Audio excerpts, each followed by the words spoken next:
ওরা জেনে গেছে, ইহুদি নাসারারা মুনাফিকদের অনুসারীরা জেনে গেছে এখানকার মুসলিমরা আল্লাহর পক্ষ থেকে দেওয়া আনন্দ, ঈদের আনন্দ, আল্লাহর ইবাদত সৎ পথে না থেকে সিনেমা নাটকে মজে উঠবে, মেতে উঠবে। তাই ওরা ঈদ কুরবানি কেন্দ্র করে ওরা সিনেমা নাটক বানায়।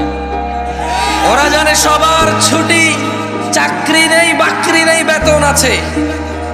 এমন সুযোগের সময় ওরা নিজ পিতামাতা নিজের কোরআনের অজ্ঞতা দূর করবে না, আলিফ বাতা বলতে পারে না তা শিখবে না, সলাতের রুকু এই যে আহকাম হুকুমগুলো ওরা জানে না, তাসবিহ তাহলিলগুলো ওরা জানে না, ওরা শিখবে না, ওরা সিনেমা নাটক দেখবে।